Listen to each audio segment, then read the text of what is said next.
My name is Courtney Ness-Fuchs. I am with North Dakota Assistive. I am an ATP and our training specialist. And this is a collaborative webinar series we're doing with Minnesota Star. And I have Amy Perrin here, and she'll introduce herself. Thank you, Courtney. Good afternoon. My name is Amy Perrin. I am the program director at the Minnesota Star program. We're thrilled to have you with us today. If you have any questions that come up at any time, please feel free to raise your hand or put them in the chat. We are happy to answer. We have a pretty small number of attendees today, but sometimes that can be a really good thing. I was on a webinar recently where there were half dozen of us maybe, and I really enjoyed it. I felt like I got a lot out of it because I was able to kind of pop in and ask my questions. So if you have any that come up, please feel free to ask them. Maybe we'll have, you'll think of a specific student or a need and want to learn more about what might work for them. So please don't hesitate to ask questions, raise your hand, and be part of this, part of the presentation. And I'm going to share my screen here. And of course, I shared the wrong screen. I love that. Or did I, Amy? Did I share the correct screen? I think you're good. AT for education, the early childhood through secondary years. We're good. I threw my Zoom stuff on a different window. So, okay. All right, so we'll go ahead and get started. Again, this is a webinar about assistive technology for education. We're looking mostly at accommodations and assistive technologies for children that are in early childhood through the end of high school. Of course, there are great assistive technology options for those doing post-secondary work, but we wanted to kind of narrow down the focus a bit. And this webinar is presented by North Dakota Assistive and Minnesota Star.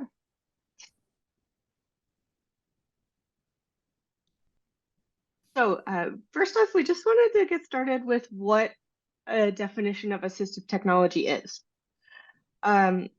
So it kind of depends on your audience and what people think it is. A lot of folks don't even know what it is, or they think assistive technology always has to be something quite complex. But in general, the definition is that assistive technology is any item, piece of equipment, software program, or product system that is used to increase, maintain, or improve the functional capabilities of persons with disabilities. So this might be something as simple as a rubber band that is placed on a shampoo bottle to differentiate it from a conditioner bottle for someone with a visual impairment, to a complex system like Stephen Hawking used, where he had a power wheelchair, and mounted to that was his communication device that he controlled using a switch. So it's everything from basic rubber bands or maybe pencil grips, things like that, all the way up to these more complex, fully integrated systems. So on the screen, I just have a picture of some rubber bands and then also a picture of Mr. Hawking.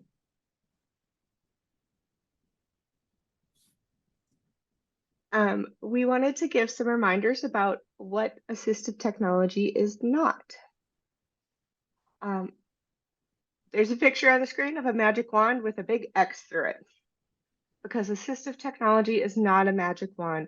You can't just wave your magical wand, AT wand, and solve all of a person's needs or challenges using assistive technology. Wish it were so, but that's not the way it is. So just remember, it's not a magic wand. Assistive technology is not a one-size-fits-all solution. So while you might have two students with dyslexia that you're working with, what works for one may not work for another one. So keep that in mind. Assistive technology is not always a one and done type of device or system. A lot of times our needs change, our environments change, we as people change and grow, and so we need to accommodate those changes over time. So it might work for a while, then something changes, need to reevaluate. With assistive technology, more is not always better. What we found is that the simpler the solution, the more success we have. So sometimes less is more, just depends again on what the need is. And this is a reminder that assistive technology is never a living thing. So it's not a live person like a captioner or an aide that is reading in a classroom to a student out loud. It's not a service animal.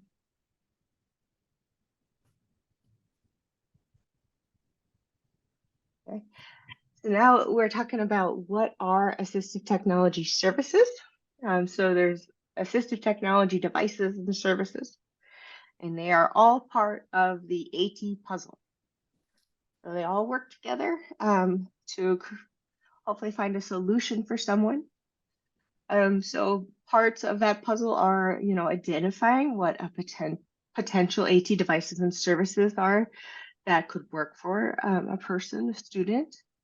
I know in Minnesota, they typically use the SETT framework, SETT, stands for Student Environment Task and Technology. And that's part of their assessment of determining what it is that the student needs. So looking at the individual, what is it? What are their functional abilities? What do they want to be able to do, need to be able to do? What are their cultural backgrounds? What are their preferences? What's their learning style? All sorts of things. What about the environment that they're in? Are they in the classroom? Is the classroom noisy? Is it bright? Is it XYZ? And that's different than their environment at home. So we might need different solutions in different places. And then the task, that doing a math problem, at maybe a second grade level is different than doing a math problem at a fifth grade level. The task is changing. So is the technology going to accommodate the task that is changing? And then how does that technology work with what they might already have or already be using? Might consider that. So Courtney, yeah. this is Amy. I want to just chime in here, and please correct me if I'm wrong, but as we talk about the SET framework and the consideration process, I think it's important to point out that we don't ever want to start with the technology, correct? We want to make all these other observations and have these discussions prior to recommending a piece of equipment. Would you agree to that? Absolutely, 100%. Because when we start with the technology, we're kind of going to fall into that one size fits all trap, and we're going to do a disservice. I just like talking about the importance of preferences of a student. I was recently working with this young boy. He's 4. He was adorable. I loved working with him.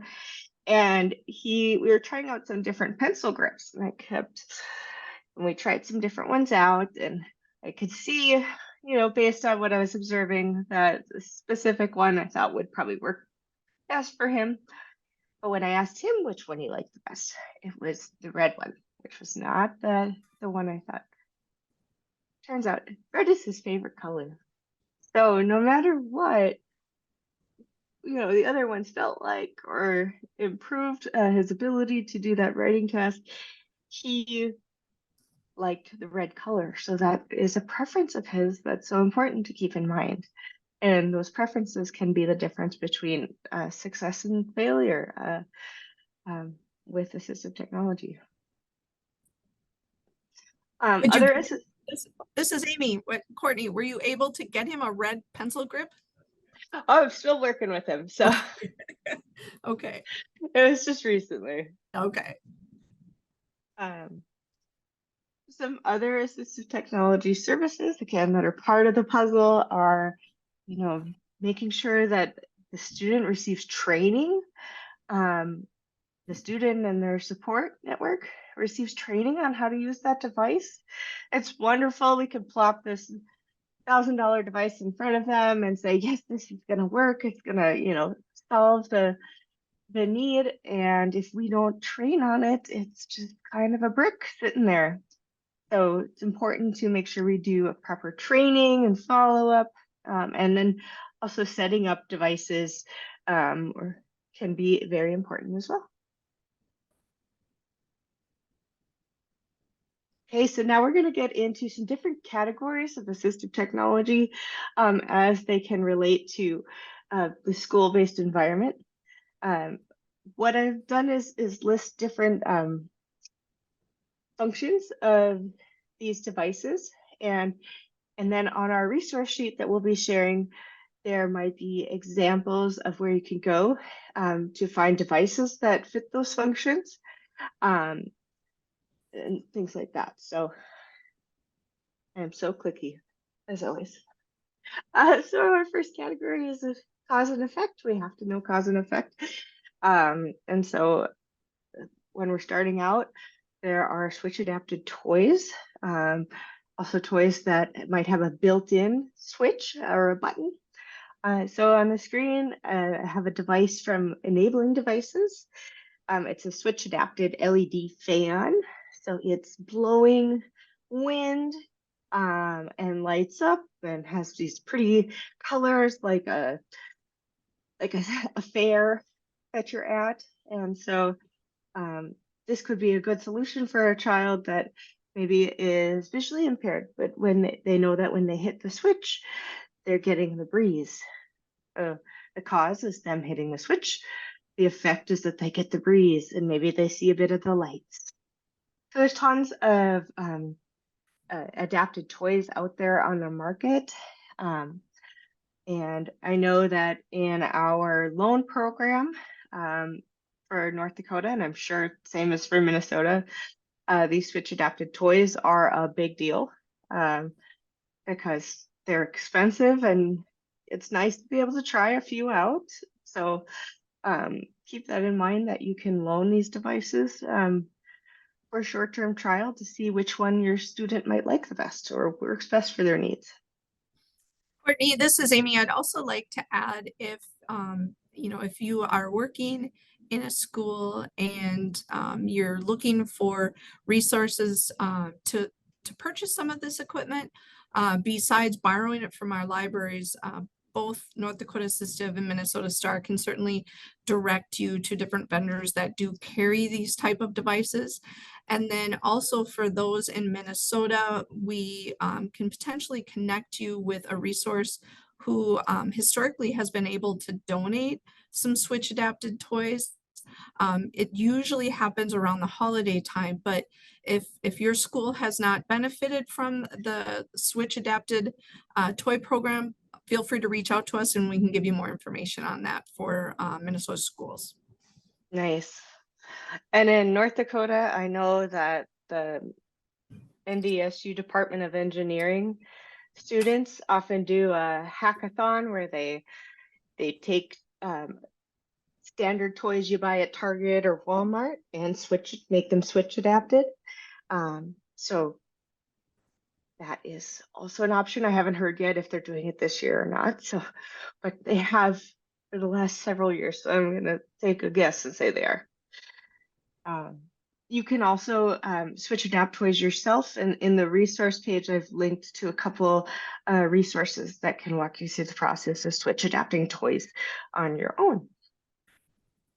Other items for cause and effect might be a small smart button, like the flick switch, or the Samsung little buttons that they have that are programmed to play music or a favorite sound or something like that when pressed.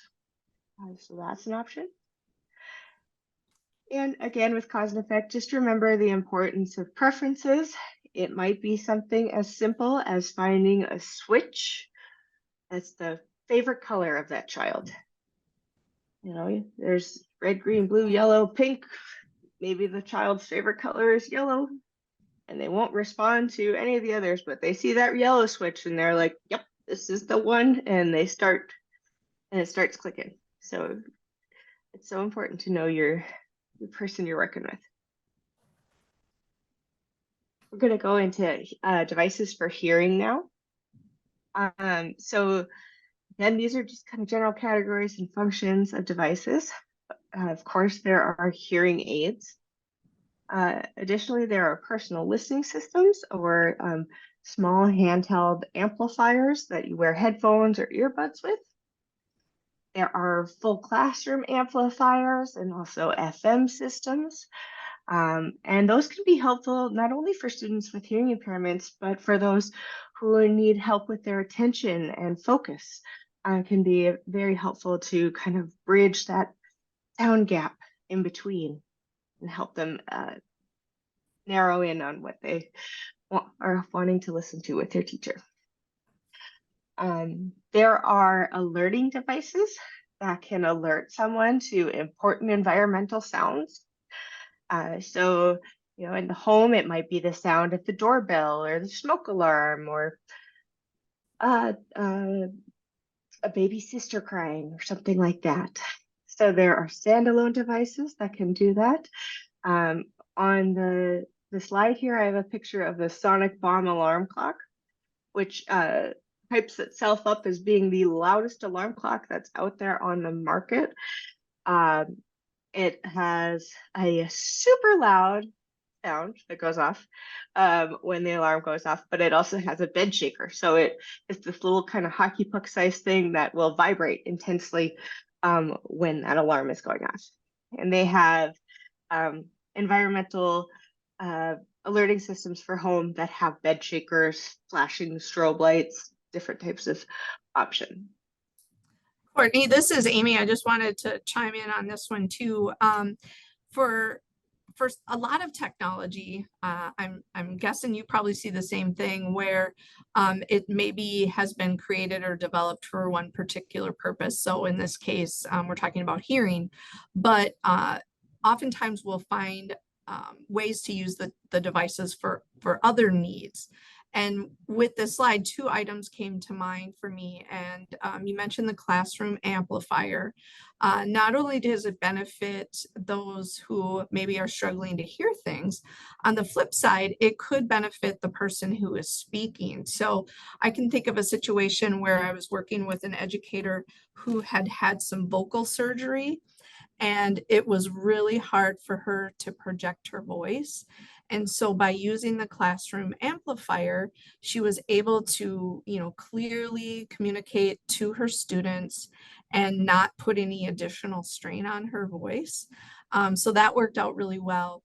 And then this past summer, we had a student worker who we just loved having at STAR, and he was neurodivergent and had some struggles getting himself to work some days. And he actually borrowed one of these sonic bombs and really found that vibrating disc under his pillow was able to get him up and get him moving and get to work on time. So even though he didn't have a hearing loss, he was able to really find benefit for using this tool. Absolutely. That's a really good reminder. We're categorizing just for the sake of trying to help narrow down focus, but that doesn't mean it can't work for other things. Think about the 1,000 uses of duct tape. So nowadays, our Android and iOS or Apple smartphones and tablets can also listen for environmental sounds and alert us, as well as some smart home systems. I know Alexa Guard, which I believe is a paid system, will listen for the sounds of, say, glass breaking, that sort of thing. But it could be where a student has their smartphone and they just have it kind of sitting out there, and it can hear when there's a dog barking. They can be alerted to that, or other sounds. You can even program them for specific sounds, say in the home, the sound of a dishwasher going off or a washing machine sound. And then, of course, we want to consider captioning, which helps, again, not only our folks that have hearing impairments, but lots of others. A lot of neurodivergent folks like to read along with what is being said. I am a diehard captioner. I want captions on everything. And it just really helps me to be able to enjoy and fully participate. And I do not have a hearing impairment. So captioning, and there are options, free options that are out there and available. So for example, I've heard of educators that will pull up a blank Google Slides presentation or a blank PowerPoint presentation and just turn on the present mode with the captioning so that captions are showing up on their screen for their students. Of course, these are generated by AI and a device. They're not generated by a live captioner there, so there's a difference. And you also want to consider captions and ASL interpretations when presenting digital materials to your students. So if there's a student who has a hearing impairment, needs those captions, they might be able, you can get accessible materials for them through the Described and Captioned Media program. There's also the accessible educational materials from CAST, and those are both linked in the resources section.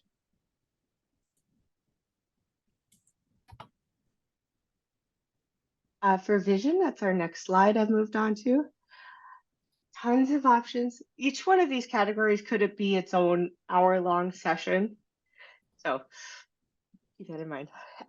We have magnifiers, standalone or ones that are built into our devices. Maybe we need to use our smartphone that we already have and a tablet stand or a little phone stand, and that can solve our magnification needs. Built-in accessibility features are out there on so many different devices now, and vision seems to be an area where they're across most of the devices. So, on smartphones, tablets, and computers, you can go in and change the text size. You can enlarge it. You can change what font it is, change the color contrast. Sometimes they have color filters, like I know on iOS, they have different color filters. I put a light pink magenta hue over my screen at all times because I have migraines. It helps with my migraines.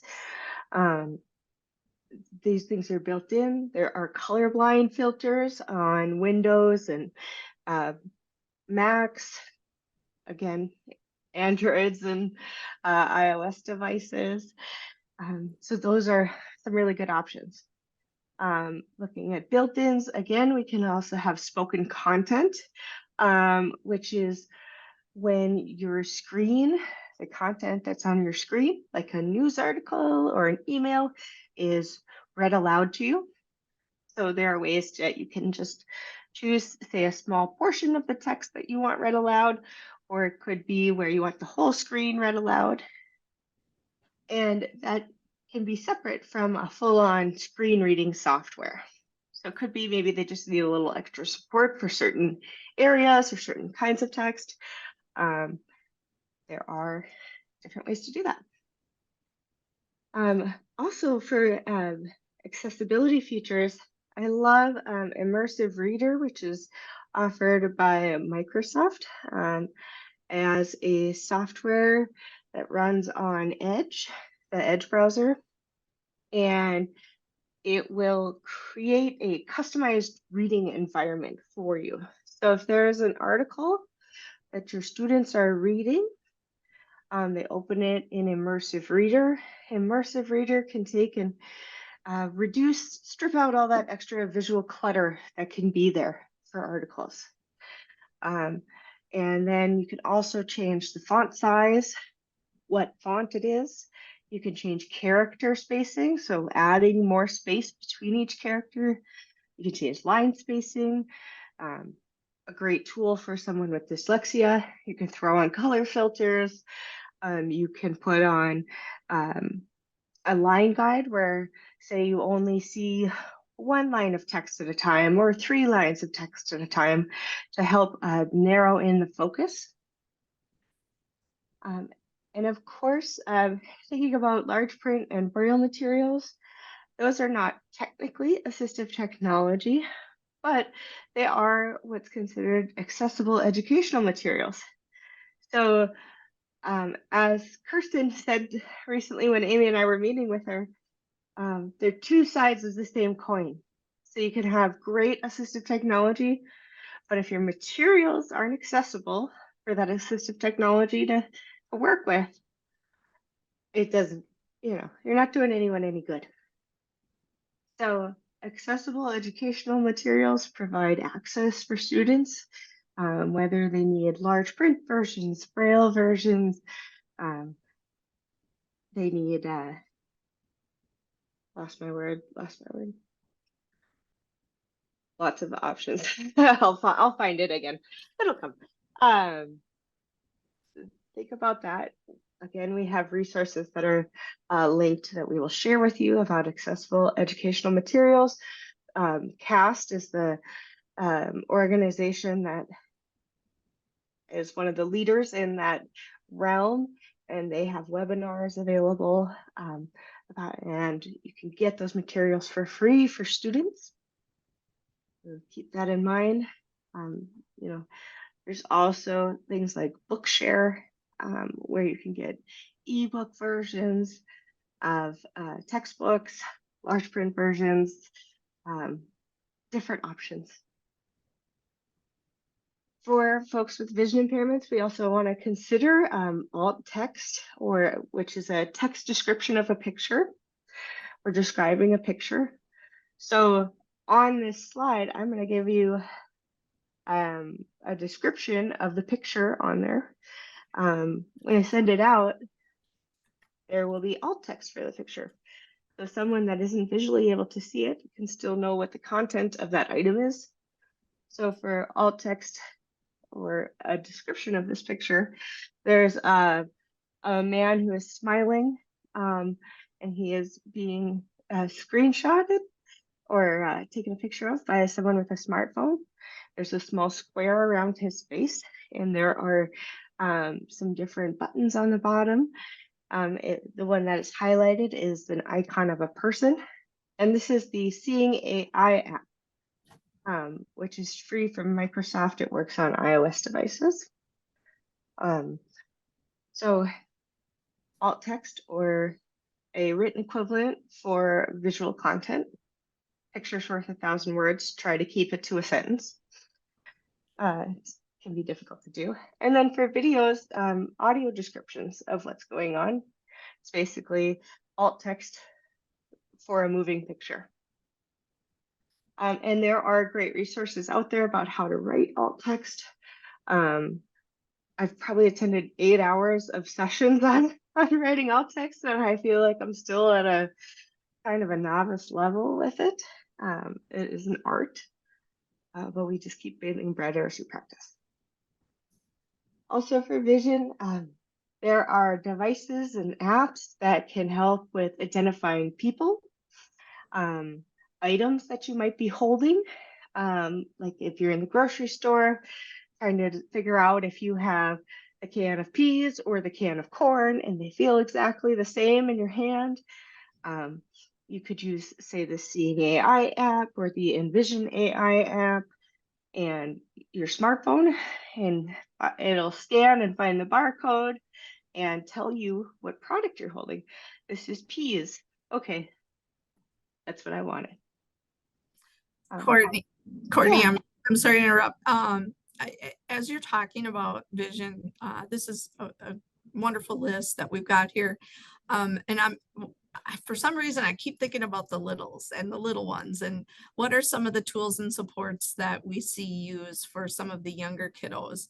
And I thought maybe we could talk a little bit about that too. Like I was thinking about, something as simple as bold lined paper, or using a darker pen, or, like not a Sharpie, but a Mhm. bold marker, printing on high contrast paper. Again, this is probably going to fall under the accessible education materials, but early on you talked about a rubber band.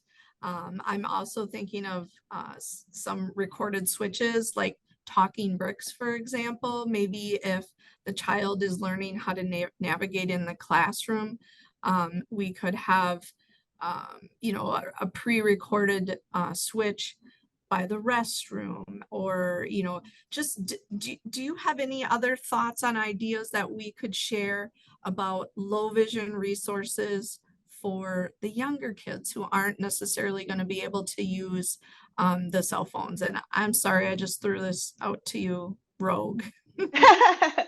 um, yeah, uh, off the bat, I think about also incorporating textures Yes. um, as a means of finding items or being able to identify items.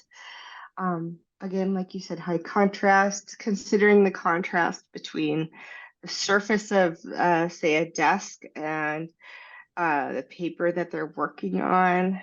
And then, like you were saying, Amy, using a high visibility marking utensil or whatnot. Um, and my brain is drawing a blank, but there are so many good options out there. And You're right. And like I said, I just threw this out to you wildly and roguely, but these are things that as we're working with individuals, that we find out on the front end, and then we're able to do some research. Another item that I was kind of thinking of uh, is called Pen Friend, which is a little under $100, but it comes with a labeling system that you pre-record, and a lot of times people will use that for, say, medication bottles. You record a sticker that goes on your medication bottle, but I've also used that tool for beginning reading. And let's say you're on a page that has 2 sentences. What you could do then is record the text that's on that page, and then the child would hold the pen, and it will read it aloud to them. So that would help, learning fluency, and just, um, you know, if they're having a hard time seeing the page. I think there's a lot of different uses for some of this technology. So I just want to make sure people realize that there's so many resources that aren't necessarily high tech, or you don't have to have a smartphone, that we've got plenty of resources that we can consider and show you. exactly.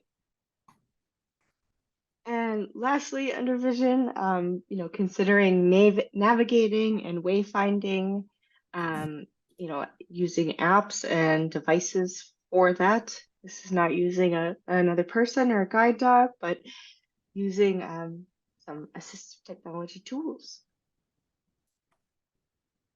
The next section I'm going to go into is reading. There's a lot of overlap between the vision and reading, as you might imagine.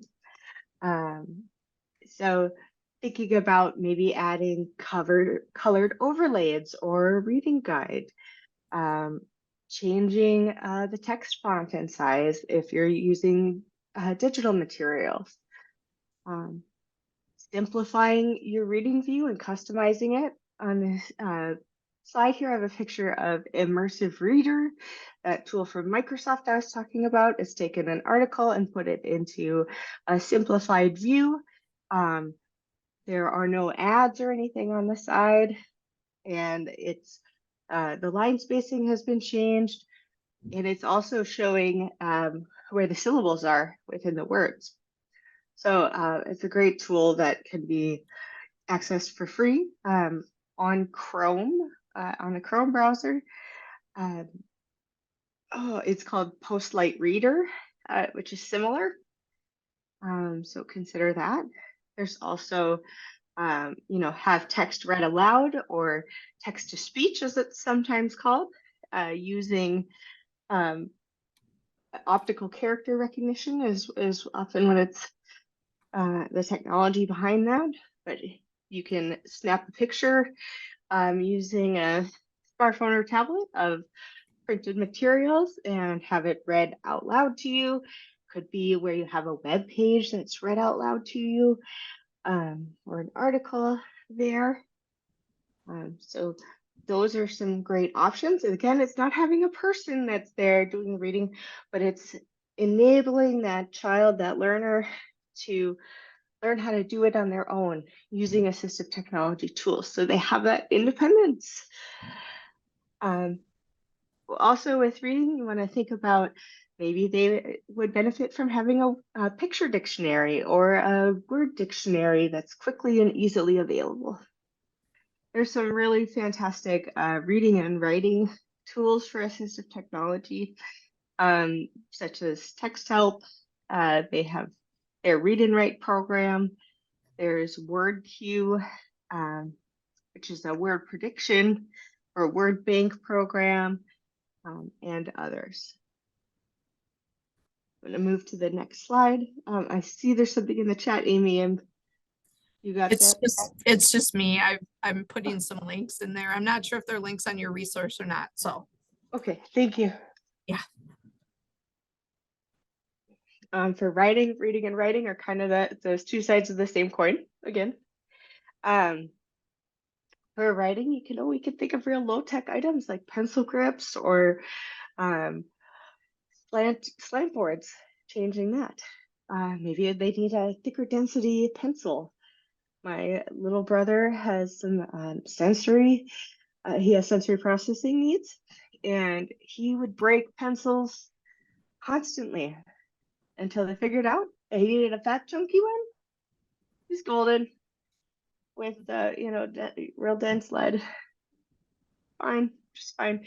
I ask him now, he will not like to handwrite anything. He'd much rather type it. But I don't know, just something really simple. That's all he needed. You could also consider colored paper to again bring in that preference, help them focus. Or there is lined paper with like high density lines or ones that you can feel as well. There's some really great alternative writing utensils. Utensils probably isn't the right word, but devices, pens that are in different shapes, pencils that are in different shapes, some fun grips. I know at North Dakota Assistive and our loan program, we have these writing kits that have a whole bunch of different grips and, weighted pens and things like that. So you can try out, see what'll work for you. Writing can also be done using AAC devices or alternative and augmentative communication devices. That is still writing. They're still composing a story, a sentence, a thought. Consider text prediction. So our phones do this now. It's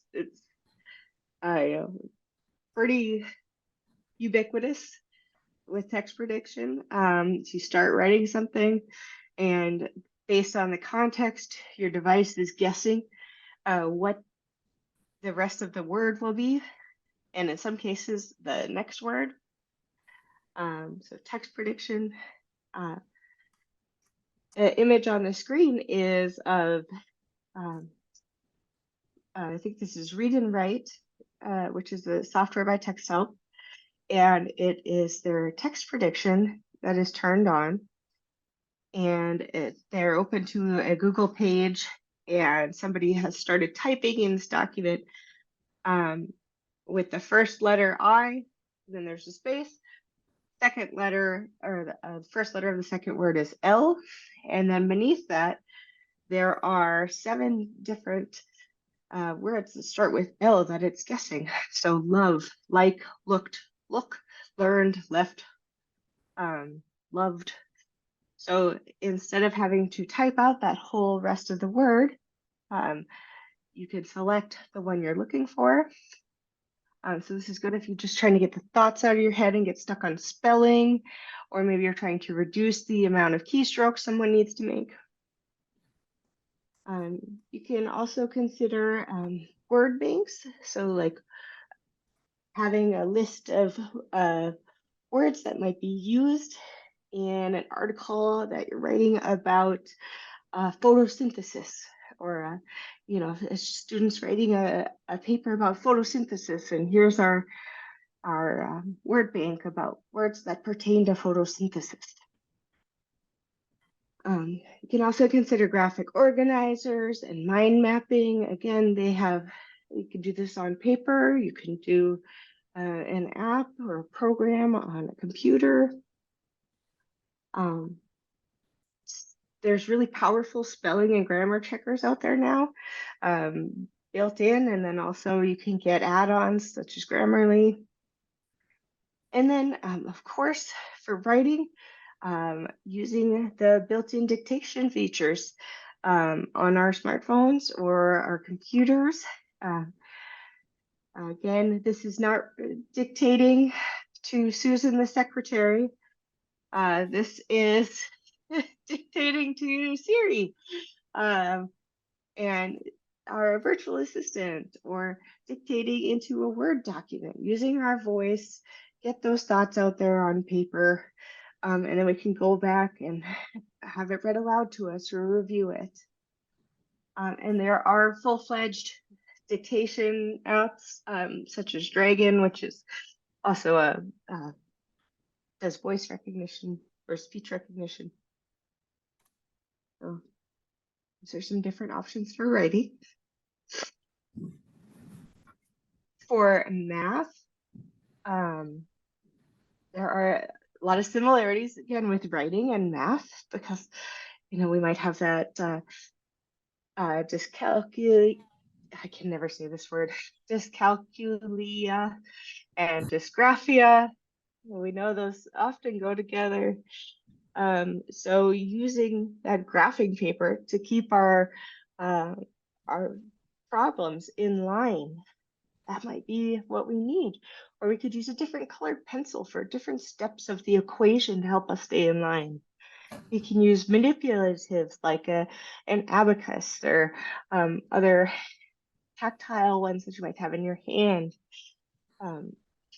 There are graphic organizers that you can get for word problems. So helping the student break down that word problem, locate what it is.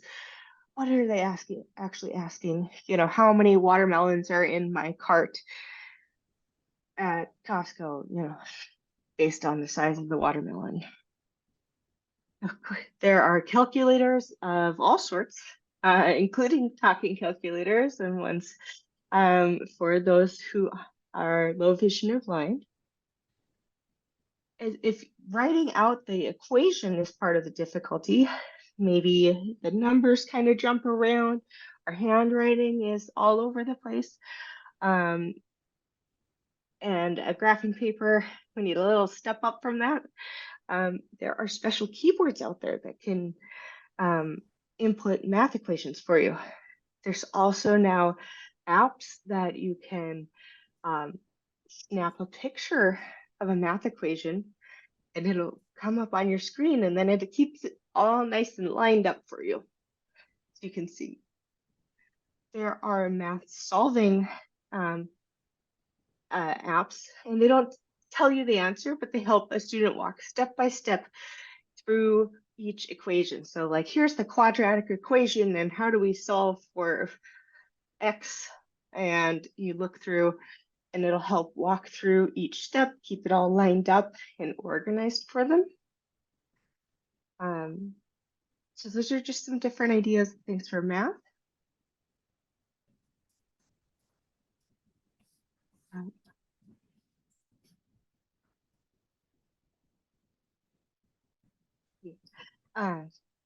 Moved on to the next slide, which is memory and organization. This could be like a whole day of teaching. So, that in mind.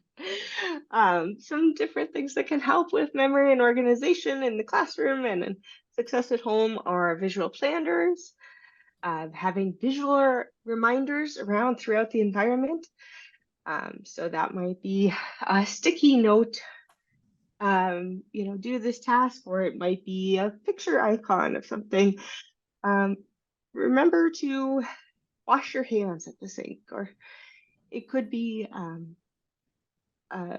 just a little 3D printed something that when you put it there on the student's desk, it helps to remind them, this is what I'm doing right now. I'm looking there.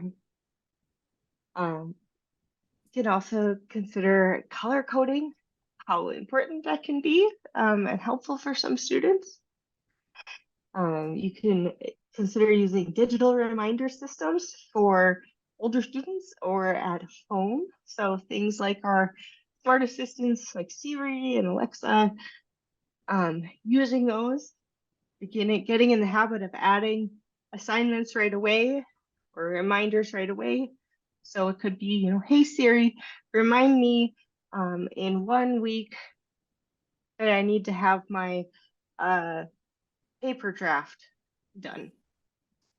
Or, things like that. Getting the student in the habit of using their tech that they might already have, to give those reminders instead of relying on a parent or caregiver, or getting to the night before and waking up in a panic that they haven't done something.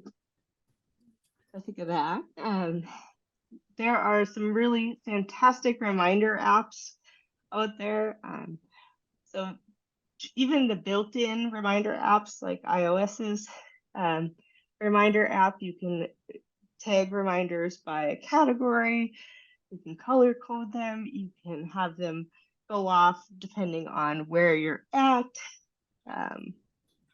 time of day, circumstance, etc. And then consider, item left behind devices. If you have a kid, that's forgetting things all the time, consider an item left behind device, like a tile or an AirTag that can be added. If they have an Apple Watch and an iPhone and they get too far apart, you can have them go off with each other to tell you that it's there. And then on the screen, I have a picture of 2 clocks in a classroom. They're just 2 basic analog clocks, and there are sections. So the top clock is for the morning, and there are 4 colored sticky notes on it, each with a different activity to do at a certain time. So wake up, the time to wake up is pink, and on the clock there's a pink arrow tag indicating that when the clock is at that arrow, the pink arrow, it's time to wake up. So it can be real basic, something you have at home. Don't have to spend any extra money.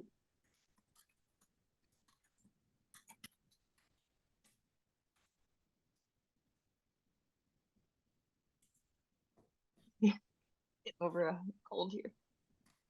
Sensory items, so many out there these days, but they can help a student with their self-regulation. Consider items like fidgets, compression items.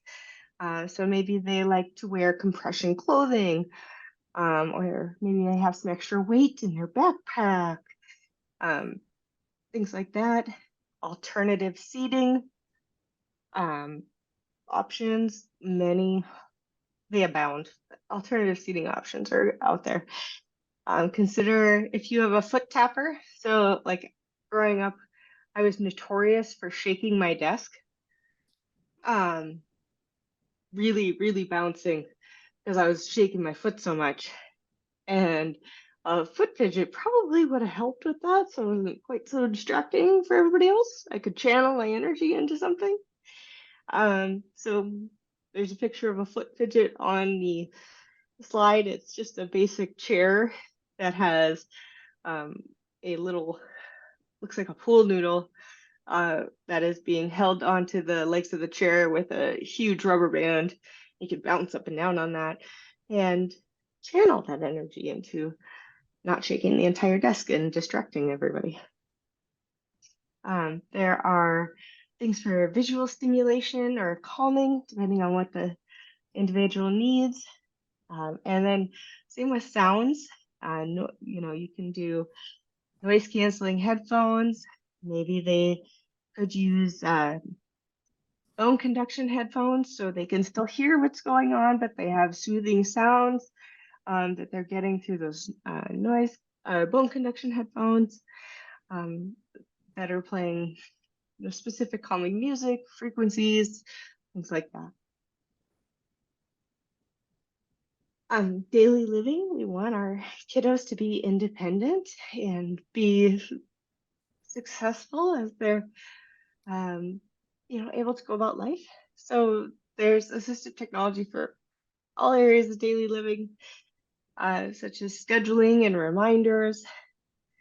You can use smart assistants like Alexa or Google to create routines, which are a set of actions that occur when a condition is met. So it could be every weekday morning at 7 o'clock, my school day routine goes off on my little Alexa I have in my room, and it tells me that it's time to wake up, and then it starts playing my music that I like. And, after 10 minutes, it tells me it's time to get dressed. And then a few minutes later, it reminds me to brush my teeth and things like that. So you can create these custom routines to help give that independence, less reliance on the caregiver. Courtney, this is Amy. I really like that idea, especially as we're meeting with people and learning about their likes and their passions. And if you've got a kiddo that is just really motivated by music, I'm wondering, you probably could just create it where it plays one song when you get dressed, another song when you brush your teeth, and let the child be involved on selecting what songs those are. I could see where that would be really motivational for some kids. Yeah, yeah, definitely. You could have smart lights that go certain colors, that you can make it really fun and motivating for them, depending on what their preferences are. Other things under daily living, of course, getting dressed, making sure we pick appropriate clothing for the weather. So it could be just some visual cues.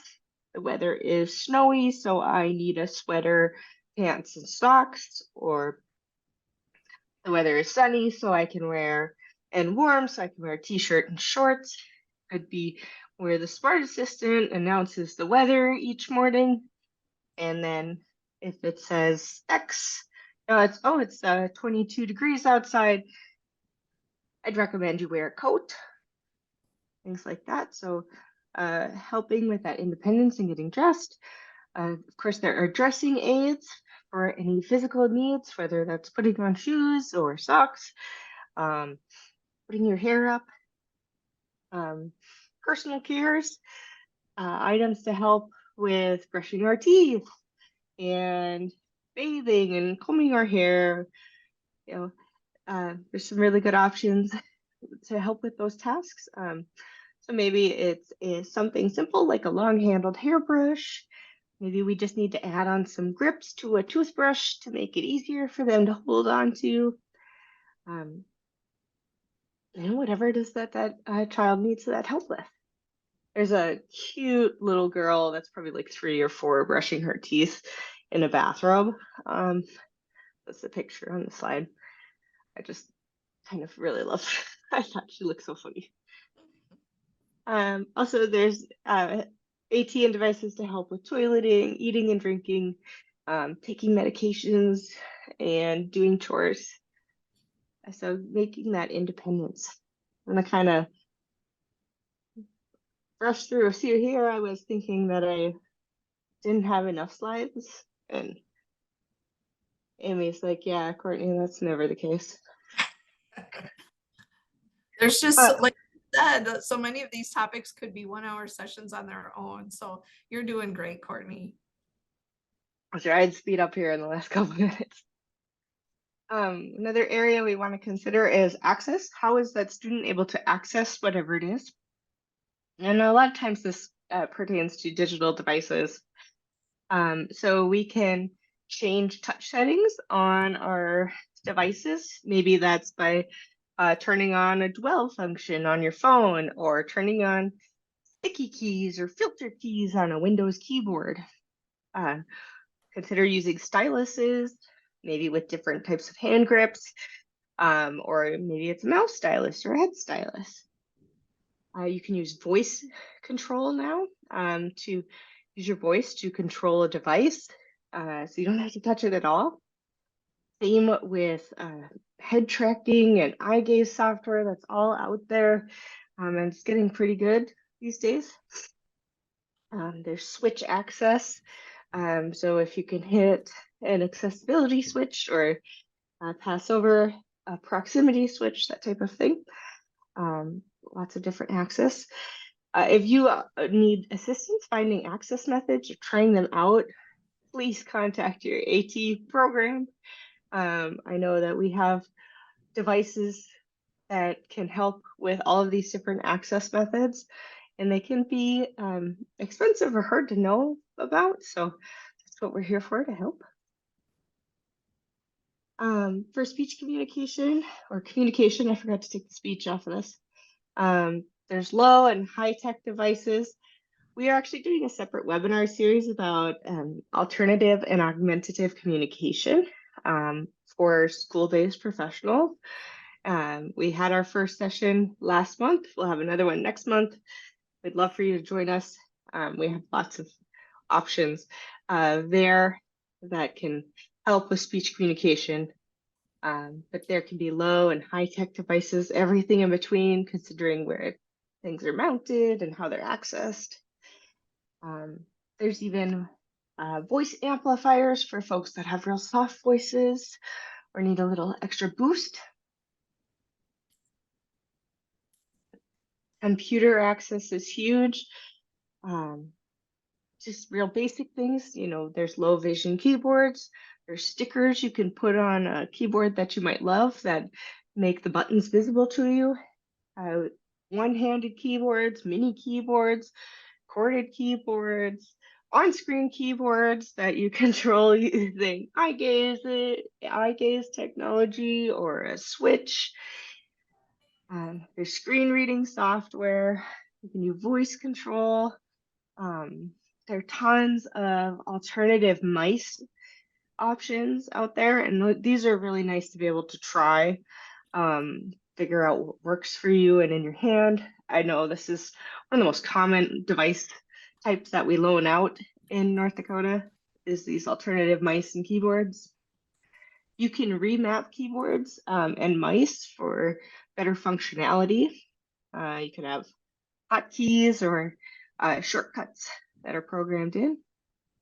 And there are even mice that can be controlled using your head or your foot, so, or your elbow. You know, there's options abound. I'm gonna skip over environmental controls, but think smart home. Think about being able to turn on the lights on and off independently, lock the doors independently, that type of thing. Basically, everything can be controlled using the right system. I'm just gonna kind of skip over that, but lead to independence. The next slide is about mobility seating and positioning. This is things like mobility aids, our crutches, our scooters, wheelchairs, mounting of devices. So making sure a device is properly placed so a person can access it. That's not going to cause additional problems. The device isn't going to drop and shatter.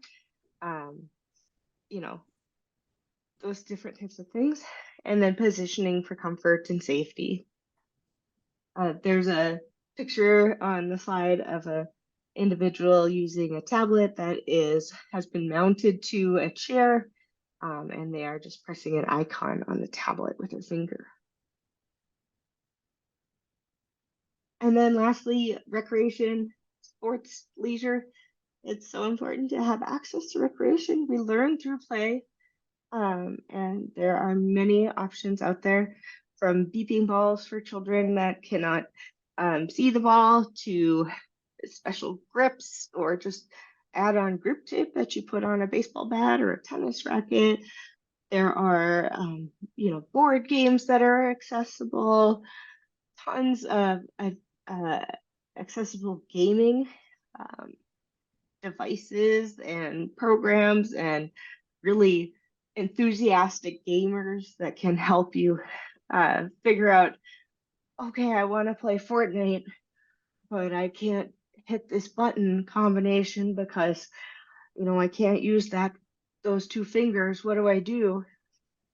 Those are all, there's options out there. And then adaptive sporting activities, accessible facilities. We did a whole webinar on adaptive outdoor recreation opportunities in North Dakota and Minnesota. That is linked in the resource list, so you can find things there. So yeah, make sure that we all have access to our fun and games. And oh, one more, vehicle modifications, being able to get in and out of a vehicle. So thank you. I know I'm over time, but we want to remind you that your AT Act programs, Minnesota Star, North Dakota Assistive, we are here to help. The world of assistive technology is large, it changes rapidly. It's our full-time job to try and keep up with it and to do research, find things that'll fit your needs. So you can contact us just for information, maybe you funding, maybe it's, I have a student that has this need. What's out there for that? Or, oh, we want to try out a few different mice. What do you have? And then we do a short-term loan. So you try it out at the school with the student in their environment. We do demonstrations and virtual and in person. Minnesota Star has offices kind of, or partner organizations across the states or their state. So even if you aren't in the cities, you can get a hands-on demonstration. We can help you compare and contrast devices that have similar features. The most expensive isn't always the best. Does it have the features you need? Does it not? And all of our equipment that we have in our loans libraries are listed on our equipment databases. So in Minnesota, it's mn.at, the number 4, all.com. And in North Dakota, it's nd.at, number 4, all.com. So please contact us. We're here to help. We want to help. And there's not really a wrong way. Give us a call, send us an email, stay on and ask questions. Thank you so much. Appreciate you staying extra time.